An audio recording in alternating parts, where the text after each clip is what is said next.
Teachers are important. Do you like your teachers? Yes. Show me what a good teacher is. Slant, slant, slant. She does that when everybody's not paying attention and I'm going all crazy. You better listen to me or else you'll get spanking. Okay, mine. Guess what? Excuse me.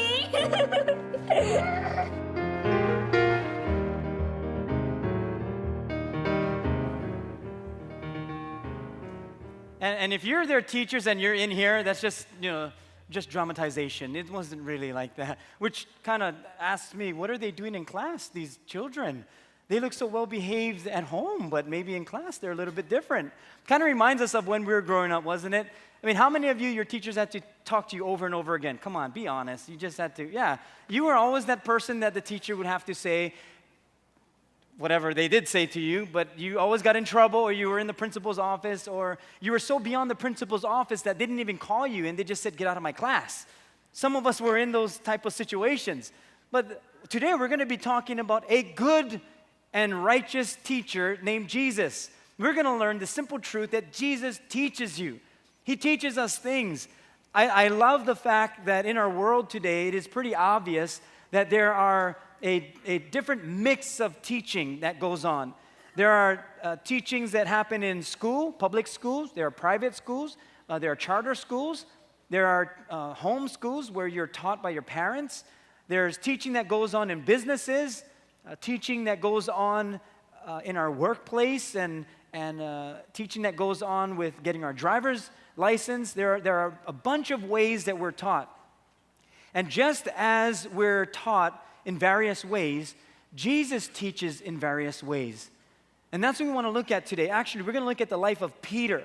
Peter was one of the disciples that walked with Jesus, and there was one incident where Peter walked on water. And I'm not sure if you remember this story, but Peter walked on water with Jesus.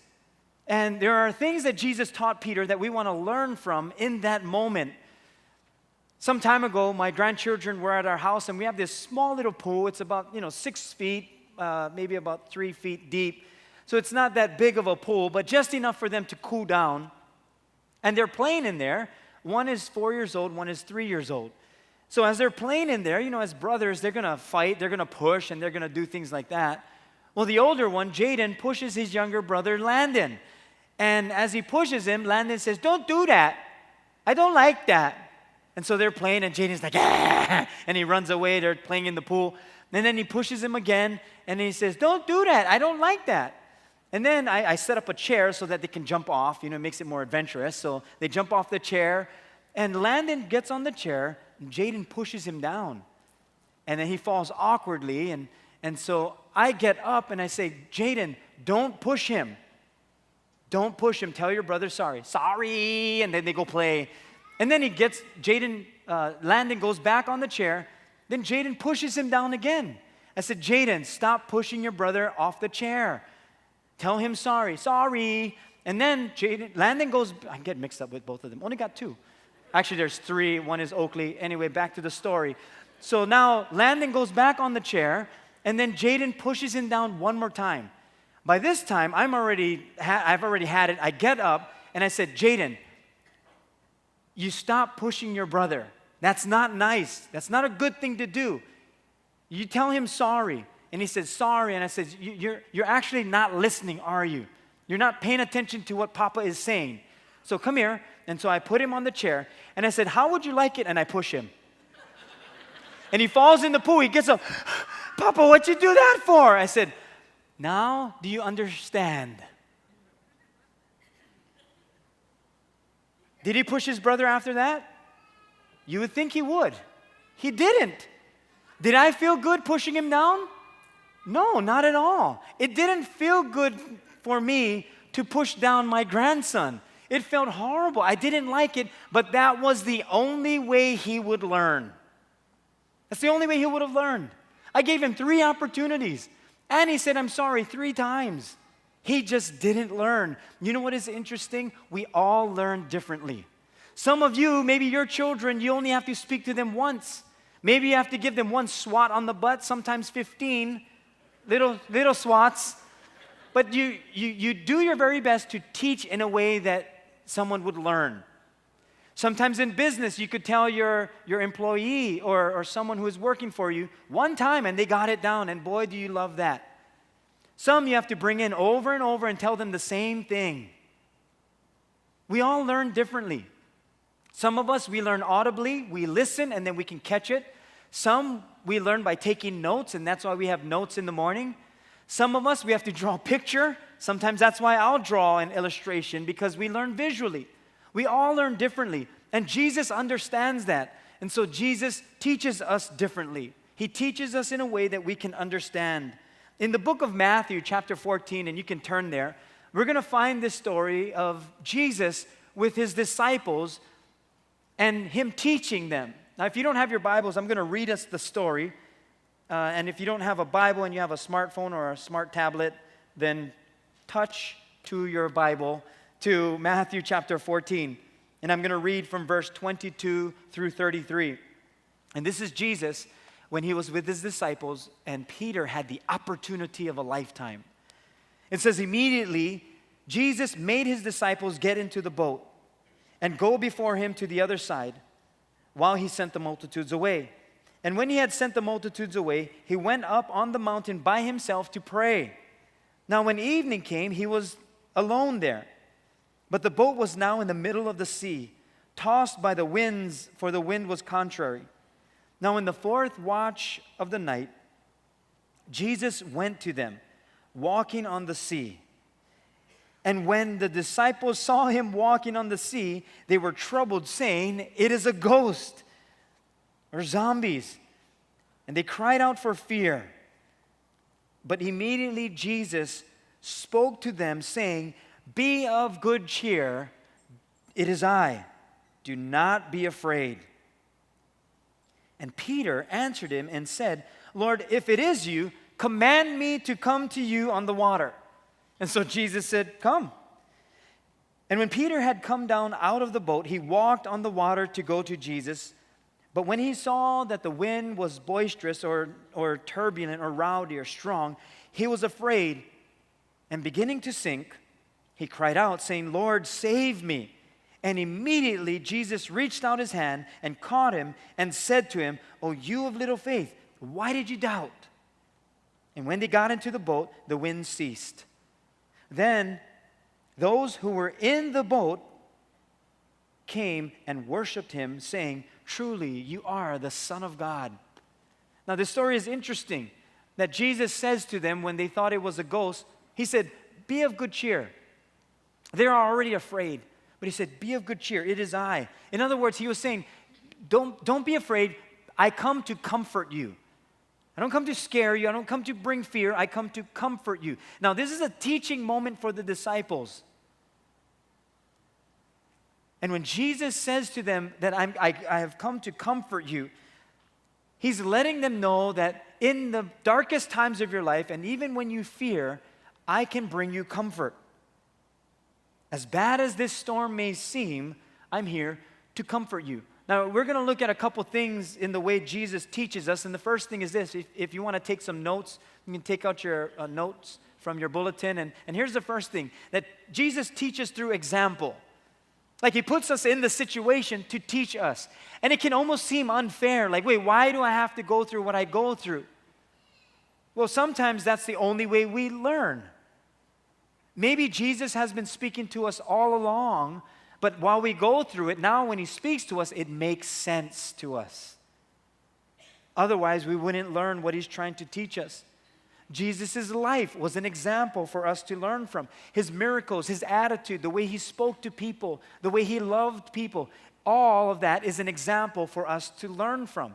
That's how Jesus teaches us. Hebrews 4:15, it says, "For we do not have a high priest who cannot sympathize with our weaknesses, but was in all points tempted as we are, yet without sin." Jesus goes through he went through everything you and I will ever go through.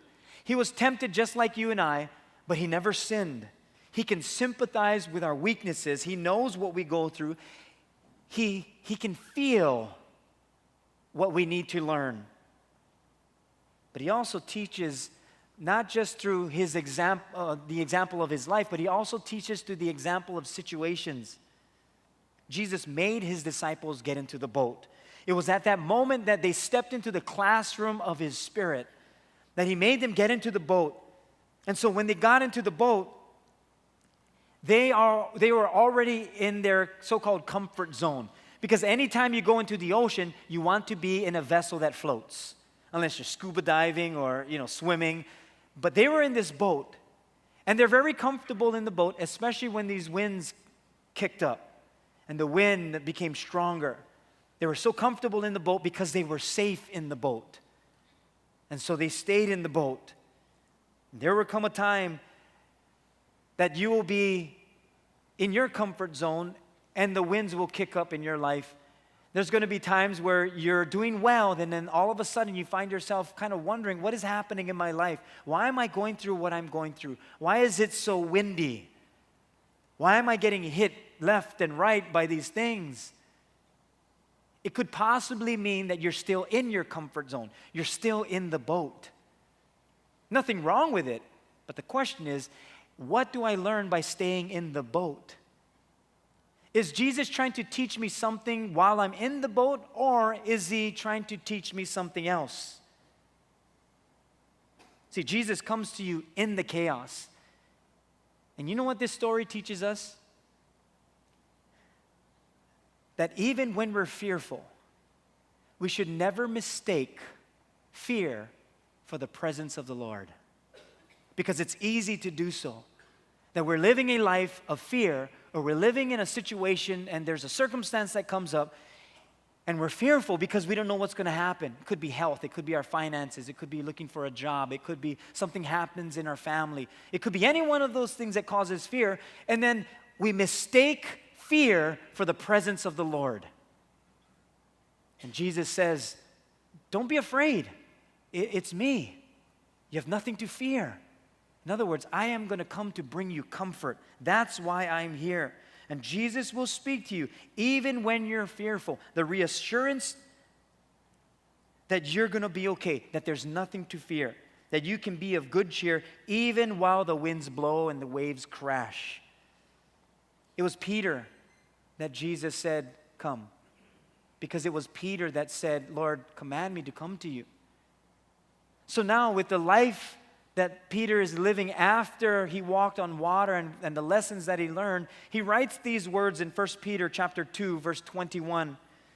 He says, For to this you were called, because Christ also suffered for us, leaving us an example that you should follow his steps. Here's what Peter was saying, and this is what he learned while following Jesus, as well as while he walked on the water. Before you and I will ever walk on water, Jesus goes first.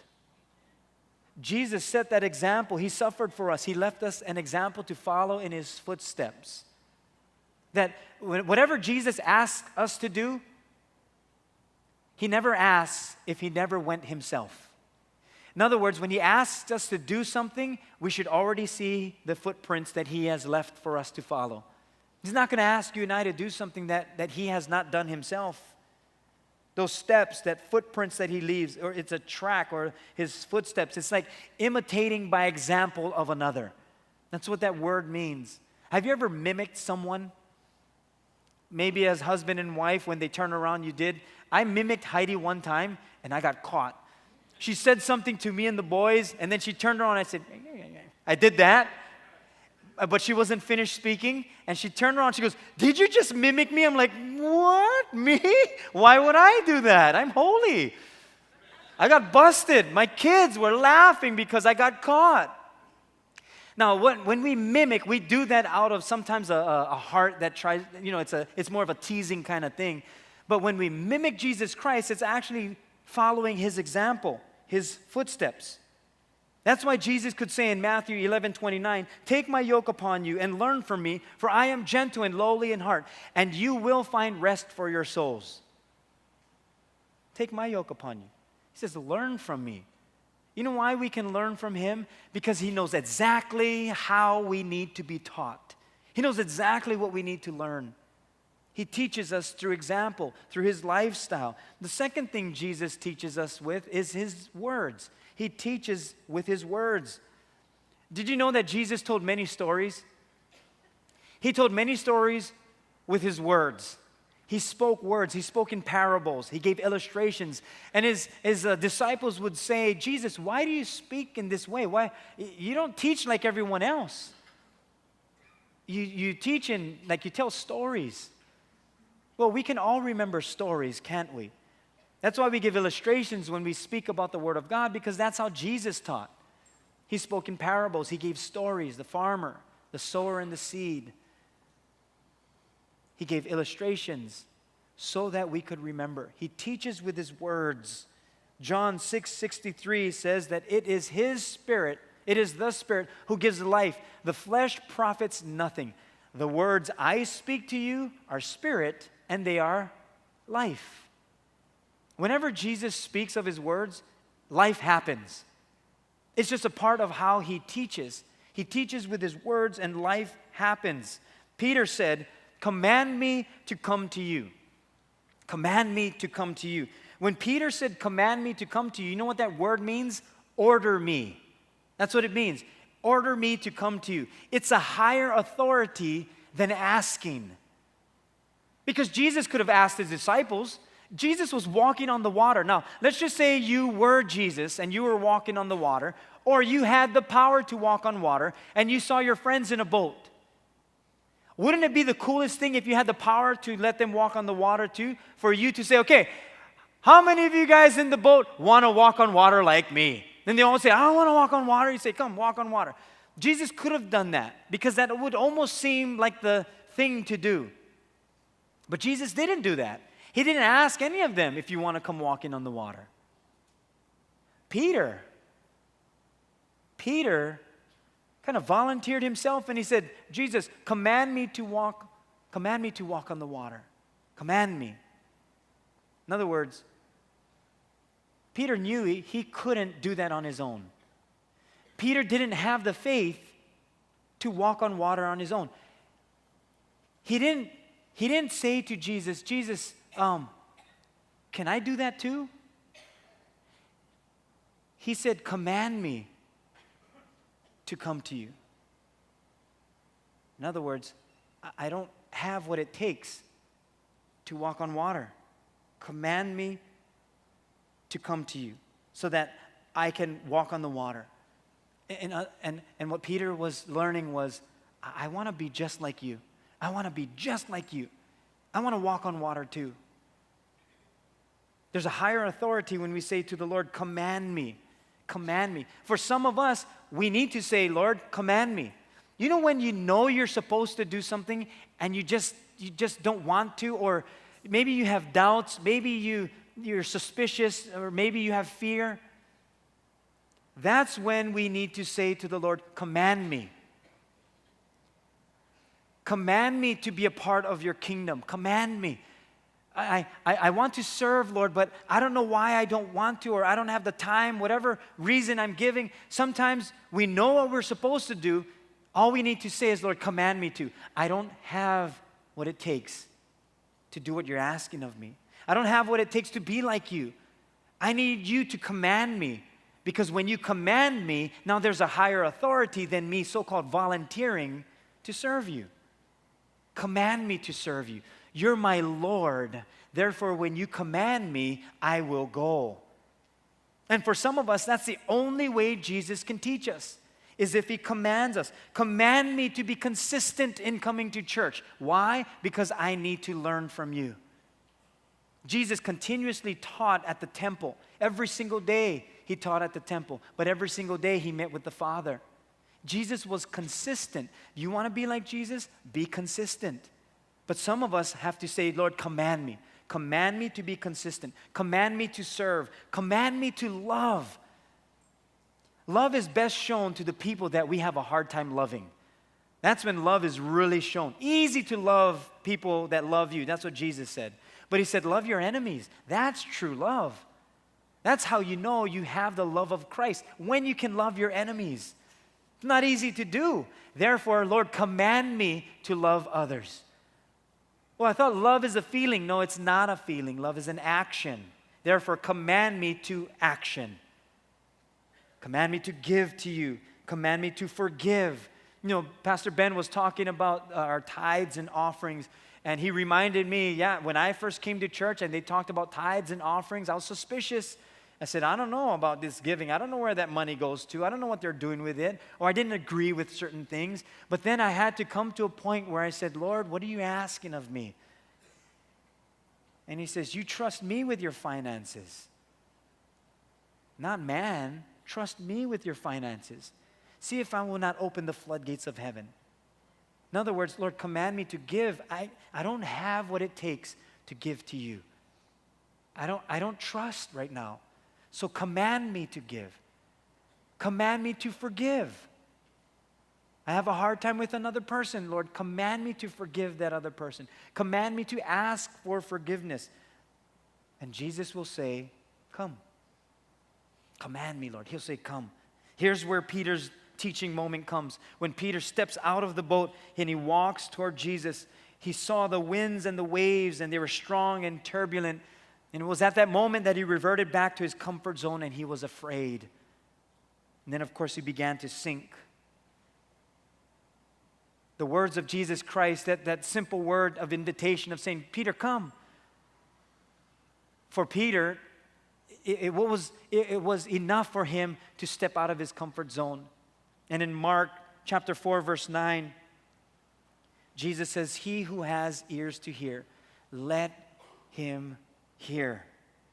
Which means to learn by hearing, or to comprehend, or to understand. And when Jesus teaches in this kind of way, and when he says, no, this is how I'm going to teach you. I'm going to teach you with my words. He might just say, come. He might give you a few words, and it's in those words that we comprehend, we understand. And Peter was sinking, and it was at that moment that the words of the Lord gave him the reassurance to not be afraid.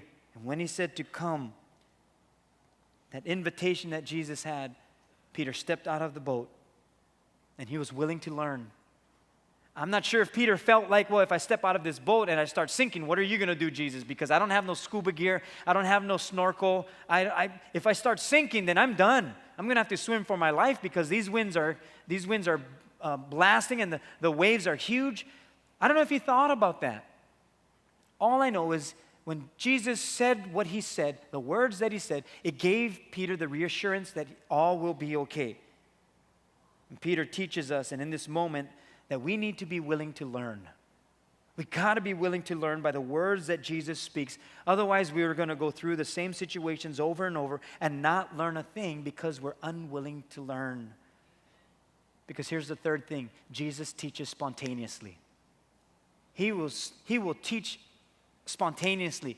At that moment, there are certain things that are going to come up, and Jesus is going to speak it right there on the spot. And if we're not ready for it, we're done. Jesus doesn't only speak to us at church. He speaks to us even right after church.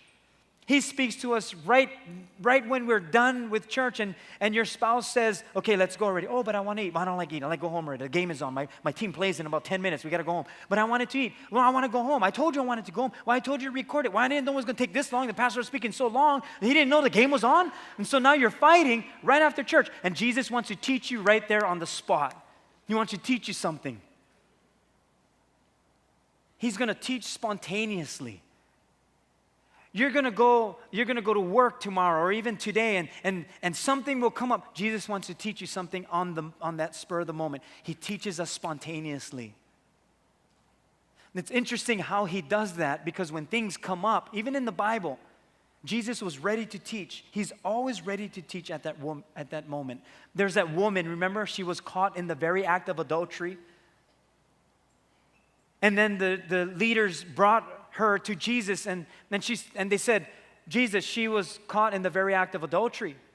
And the law says that she should be stoned to death, and we need to go throw stones at her. So they all had stones in their hands. And then they said, so what do you say, Jesus? What do you say to this woman? And watch how Jesus teaches in John chapter 8, verse 7. So when they continued asking him, he raised himself up and said to them, now here's his words, he who is without sin among you, let him throw a stone at her first. I mean, talk about a teaching moment. These religious leaders had to be in that situation to learn about grace and forgiveness and pride and judging. That's the only way they would have learned this. Now, I'm not sure if they had ears to hear and that they understood, but what Jesus was teaching was something that was spur of the moment. There were no planned sermons. Jesus didn't prepare a speech for them. It was a spontaneous moment because Jesus is the Word. And so he can teach spontaneously on the spur of the moment. He can teach you while you're driving. He can teach you while you wake up in the morning. He can teach you at every waking moment because Jesus will teach us spontaneously. He knows what we go through, and he'll teach us spontaneously. Your child does something, and it's at that moment where you want to rage in anger. Jesus wants to teach something right there on the spot. You get a phone call, and maybe it's not good news because of your health. Jesus wants to teach you something right there on the spot. Maybe you have a difficult time with someone with customer service. Jesus wants to teach you something right there on the spot. Someone is talking to you on the phone, and they're giving you a hard time. Jesus wants to teach you something right there on the spot. He's spontaneous. He's not a Sunday teacher. He's a spontaneous teacher. That's how Jesus teaches us. He can use any situation, any situation. There's another story of Mary and Martha. And Jesus was coming over the house. They were preparing dinner for him, and so they're getting everything ready. And Martha tells Jesus to tell her sister to help me because I'm doing all the work. And Mary is sitting at your feet, listening to all your words that you're speaking. And it was at that very moment that Jesus teaches Mary and Martha something that we can learn from. It's that spontaneous teaching that Jesus does so well. Luke chapter 10, verse 41, and Jesus answered and said to her, Martha, Martha, you are worried and troubled about many things. And here's the teaching moment. But one thing is needed, and Mary has chosen that good part, which will not be taken away from her. This is such a sibling rivalry, isn't it? It's such a rivalry between siblings that it almost seems like Martha's the good person.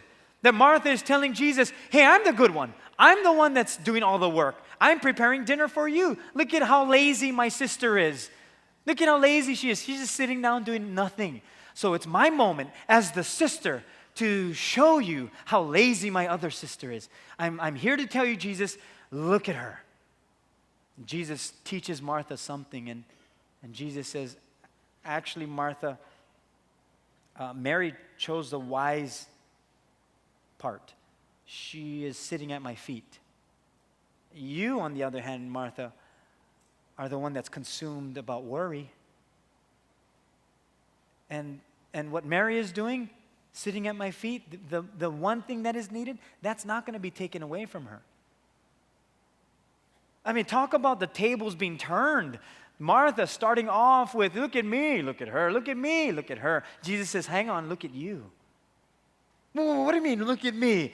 Look at what I'm doing, all of these things for you. And Jesus says, but you're missing the point. And Jesus teaches spontaneously.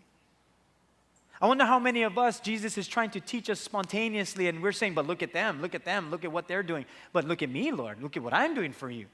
And Jesus says, hey, hang on. Only one thing is needed, and you're missing it. And Jesus teaches something spontaneously. I'd say let's be people who say, I want ears to hear. I want to learn from you, Lord. Because Jesus can teach in any situation. He can use anything that you and I will ever go through and teach us something. The moment Peter began to sink, he cried out to Jesus to save him. And immediately Jesus stretched out his hand and caught him. And Jesus said, oh, you of little faith, why did you doubt? It can almost seem like Jesus was actually asking him the question, why did you doubt? Like a discouraging statement, but it more sounded like a thought-provoking statement. Rather than why did you doubt, Peter? Why did you doubt? And almost making Peter feel discouraged. It was probably more like, Peter, now why did you doubt? What do you mean, why did I doubt? Why did I doubt? Yeah, why did you doubt? What was your thought process in that, Peter? Why did you doubt? You know I was walking on the water. You know I have the power for you to walk on the water. Why did you doubt? Because if you can figure out why you doubted, then you're going to be able to figure out why you shouldn't doubt me. You got to figure out that, Peter. You have to go through that thought process because this is how I teach you, Peter. You're going to be in a life situation. It's going to be through an example, through a spontaneous teaching that I'm going to teach you. Why did you doubt? I don't know. Figure it out, Peter. Think it through. Why did you doubt? See, when Jesus teaches us something, he doesn't just want us to know for the sake of knowing. He said, you're blessed not when you know these things, you're blessed when you do them. And when Jesus teaches us something, he wants it to be in the lifeblood of how we exist. He wants it to be a part of our lives. Again, Jesus is not a religion, he is a relationship. So he's so close to us, and yet sometimes we're so far from him. He wants us to learn. Jesus was telling Peter, the why is more important than the what. Jesus didn't say to Peter, Peter, you know, because of your faith, man, that what you did was foolish. Jesus was more concerned about the why behind Peter reacted in the way that he did. He was teaching Peter about the foundations of his faith. And when you respond in a certain way, and however you respond, with whatever you respond to, ask yourself, why did I respond that way? Ask yourself more why questions than what. Rather than saying, what is happening in my life? What is happening to me? Ask yourself, why? Why am I thinking like this? Why am I feeling like this? Because it's behind the why that you're going to find out more of why you shouldn't. Because when Jesus comes to us, sometimes we mistake it for fear, but it's actually his presence. And he wants to teach us something in that very moment. When you don't trust the Lord even with your finances, ask him why. Ask him why. And you keep digging. You keep asking him why. When you have a hard time forgiving, ask yourself why. When you have a hard time with another person, ask yourself why. Rather than putting it on everyone else and on everything else, which we never learn from anyway, we learn from asking ourselves the why question. And when we're able to do that, now Jesus can teach us. And it won't be easy. You know, when Jesus went back with Peter into the boat, when they got into the boat, those who were in the boat worshiped Jesus. They worshiped him. And it's pretty interesting that when they got into the boat, I'm wondering how many of the other disciples missed their teaching moment. I wonder how many of the disciples thought to themselves, shucks, I should have come out too. I would have loved to walk on the water. I would have loved to do that. Peter was the only one who experienced sinking. But he was also the only one who experienced walking on the water. We're all going to experience sinking. Every single disciple knows what it's like to sink. That's probably why they didn't step out of the boat in the first place. We all know what it's like to sink. But boy, would it be great for all of us to know what it's like to walk on water, that which we can sink from. See, Jesus teaches us. He shows us his example, his life as an example. He teaches us with his words, and he teaches us right at the spur of the moment. Be ready for it. He wants to teach us. And it won't be easy. It'll be like the disciples in the boat. It'll be rocky. It'll be fearful. It'll be dark. The rains will come down. But if that's the way we learn, and that's the only way we learn, then when the lesson is over, for that lesson, the winds will cease. When they got back into the boat, the winds ceased, and they worshiped the Lord. Don't miss that. when your teaching moment is done for that lesson, that moment, the winds will cease. Because the very same person that causes us to walk on water, that rescues us the moment we sink, is the same person who can calm the seas. The same person. What is Jesus teaching you today? Because when you and I are ready to learn, then Jesus teaches us. And when we receive his teaching, we'll be just like the other disciples. That we will say, truly, truly you are the Son of God. Lord, give us ears that hear, that comprehend, that understand. Would you pray with me today? Let's bow our heads for a moment. Lord, that's our prayer today. Give us ears to hear. Give us an understanding mind, an understanding heart.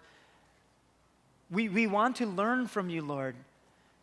You teach us in so many different ways, and we all learn differently. We all learn from different situations, but you set your life as an example for us to learn from. We want to be more like you. So teach us today, through your life as the example, and how we can be just like you. You're going to give us words, Lord, and as we walk out these doors, your words will come to us. Throughout the week, you're going to teach us. Help us to learn. Otherwise, the storm stays. Because if that's the only way we're going to learn this lesson, you love us enough to give us a little nudge. Because you might have been telling us all along the same thing over and over. But now we comprehend, we understand. You teach us spur of the moment, spontaneously. We want to be ready for that. We want to learn from you. We want to take your yoke upon us and learn from you. For you are gentle and lowly in heart. And we will find rest for our souls when you teach us. We pray this in Jesus' name. And we all said, amen.